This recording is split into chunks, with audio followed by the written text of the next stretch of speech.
What's going on? I'm Khalil, the host of Who Stole the Map. A little bit about me. I'm originally from Queens, New York, lover of music, sports. Favorite teams are the Knicks and various other New York teams. But really, I'm just a millennial trying to figure out how to deal with the crazy world we're seeing on a daily basis, whether it's tariffs or 401k or buying a house, raising a family. There are so many different things that we've been going through as a generation that we're struggling to just find answers to, because the way we've been taught how to deal with these things has changed. You know, we've been given a map that has been torn up, spit out, and thrown back at us. And how do we use that map if it doesn't apply to 2025? How do we use it to figure out how to retire? How do we use it when we figure out how to raise a family in 2025? There are various questions I had that I just didn't have the answer to. So I created this platform to try to develop a new map, work on it together, figure it out. I don't have all the answers. So that's why I started this platform to just try and map it out, figure it out. And we'll work together and we'll create a community of other individuals that are looking for answers and seeking the truth and solutions to these problems.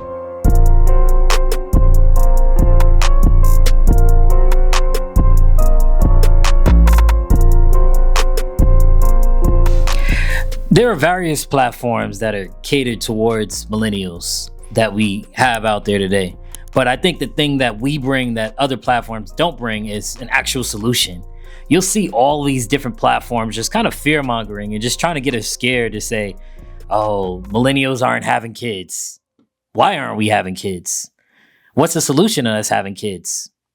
Millennials don't have as much wealth as their counterparts. Why is that the case? What are we doing about it? How do we figure this out?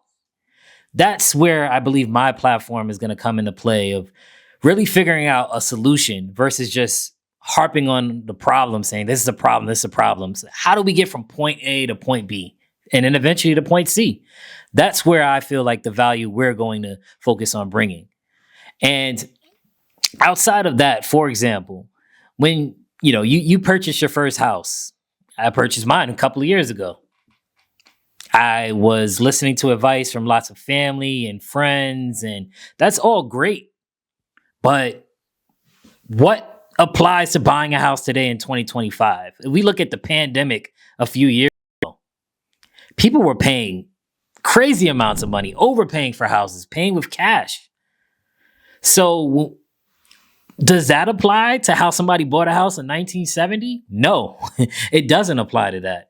How do we figure out how to navigate through that? And how do we figure out how to take the things that we've learned as we've gone through these things and teach it to future generations and how they've applied it to these scenarios? So that's where those type of scenarios is what I'm looking at, of not just saying, oh man, it's so expensive to buy a house, but how do you save for a house?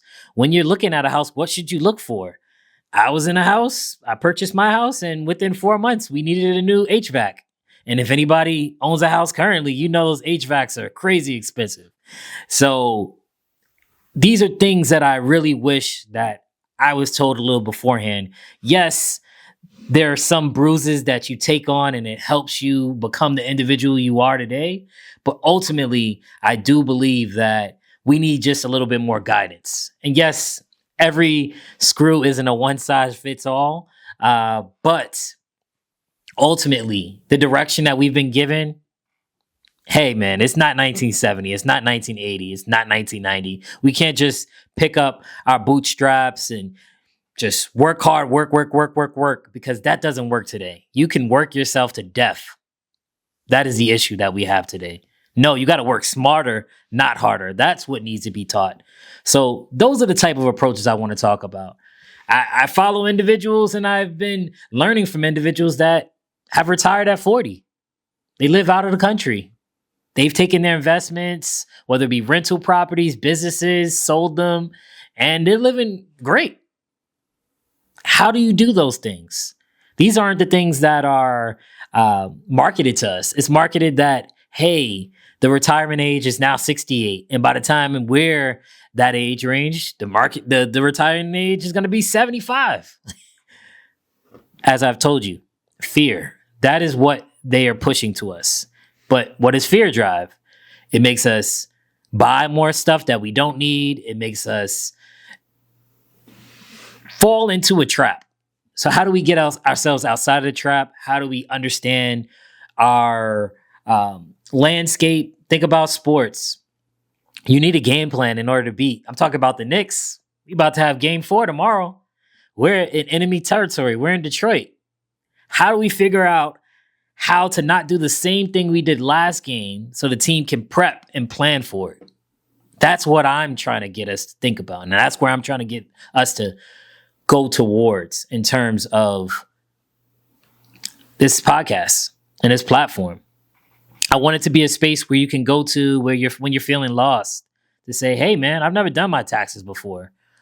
Hey, man, I've never gotten married before. What are some of the things I should think about being married in 2025? You know, in 2025, it might be normal to get a prenup or at least talk about a prenup. How do you have those conversations? I'm looking currently at daycares for my daughter. It's a crazy experience. I'm going to one place. This place is like military school. The next place, it's like hippie land. So how do you find an in-between? What should you be looking for? When should it be okay for your kids to go into daycare and into pre-K? Like, how do you approach these things and how do you navigate it?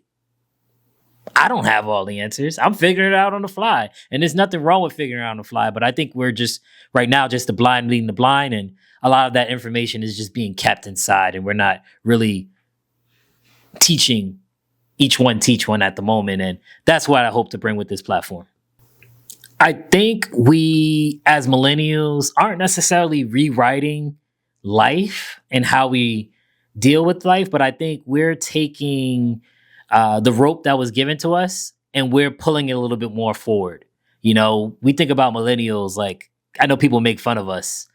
We're big on mental health, you know, but we're big on mental health because we might have seen our grandparents and parents struggle and not really understand what that means. But now we have a little more education and we understand, hey, yeah, if you hate your job or you're having a rough time in life, you might take that on your kids or your family or your friends and people that don't deserve it. So how do you navigate and protect yourself and protect your mental?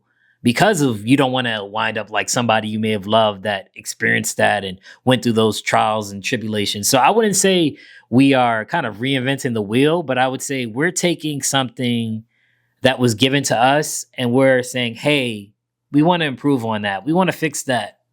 We want to do this differently.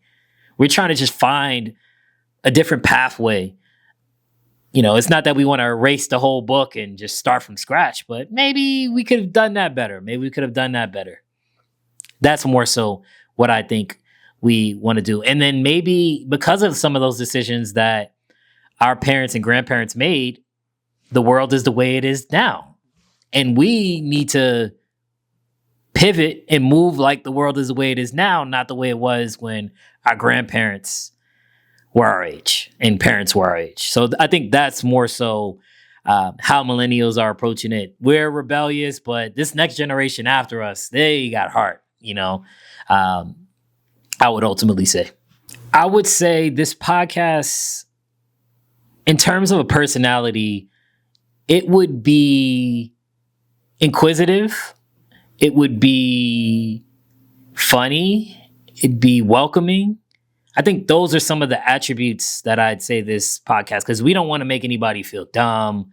We don't want to make anybody feel like we know it all, because we don't know it all. I don't want you coming here feeling like, oh, I need to go to you for advice. You're so wise. No, the wise man is the man that knows nothing. So I'm literally in front of a camera right now with a microphone saying, I know nothing. Let's learn together. That's where I feel we separate from other podcasts, because everybody acts like they're the genius and they just have all the answers and they know everything, but I don't know anything. And I'm trying to figure it out just like you are. And I know there are other individuals that can connect to this and that feel lost. And I just welcome you in and just let's create this community. So, in terms of comfort, I would specifically say I'm very old school, and you might laugh at that. I like to go to sitcoms when I'm probably need to cheer me up and I need to be in a better mood. I'm going to a Jamie Foxx show. I'm going to a Seinfeld. I'm going to just a show to make me laugh, slapstick comedy, just because even though there are sitcoms today in 2025, it's not the same. And I think a lot of that brings back nostalgia, good times, and just kind of it's like a warm bowl of chili. It just makes you feel good. In terms of food or anything else that makes me feel good, I would say like working out definitely calms me down. It helps ease my mind and get me focused, and I feel really good after working out. And then food, man, comfort food. Man, I love food. I love trying new foods. I would say Ethiopian, man, Mexican, Italian. I had French food for the other day for the first time. I'd say just trying and just being open to just diving in. I would say that's what it comes to different foods right there, just in terms of comfort. Yeah, I'd say there are a few, but one is Anthony O'Neill in terms of a guest that I would love to bring on. He's a millennial. He's transformed his life. A lot of the lessons that he preaches around finances and career and just his approach to life, I respect, and I believe that other individuals need to hear that message. And I believe I could have a great conversation and dialogue specifically with him. I think that could bring a lot of value. And another one is Gary Vee.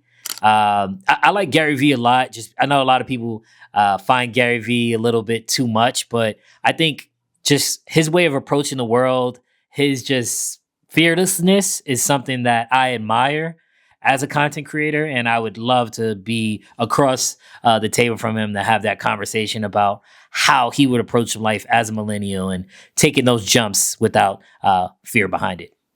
I see this platform going and growing to a space where not only do we have a community, so we have individuals speaking online daily, talking about conversations, just talking about life. I want to take it as it goes, but I would love to have a weekly show or weekly just dialogue with that community to talk about updates in my life, things they're going through, and just pass around that knowledge. That's where I ultimately just see the show going. I don't want to say I expect 1 million subscribers or anything like that. I just really just want a community. It could be 20, it could be 1,000, just a community that we're really able to just build off one another and learn from each other. That's, I'd say, is the most important in terms of this platform. For the person that is feeling lost, I want them to know that I felt that way too. And there's nothing wrong with that. I believe that we've all had a vision of how we expected life to be. And there's nothing wrong with wanting more or, striving for more. But I think that you honestly have to look at your specific scenario and situation and say, hey, what do I want out of life? And where am I at currently? What is standing in the way from me getting from here to here? Could it be confidence? Could it be knowledge? Could it be a team?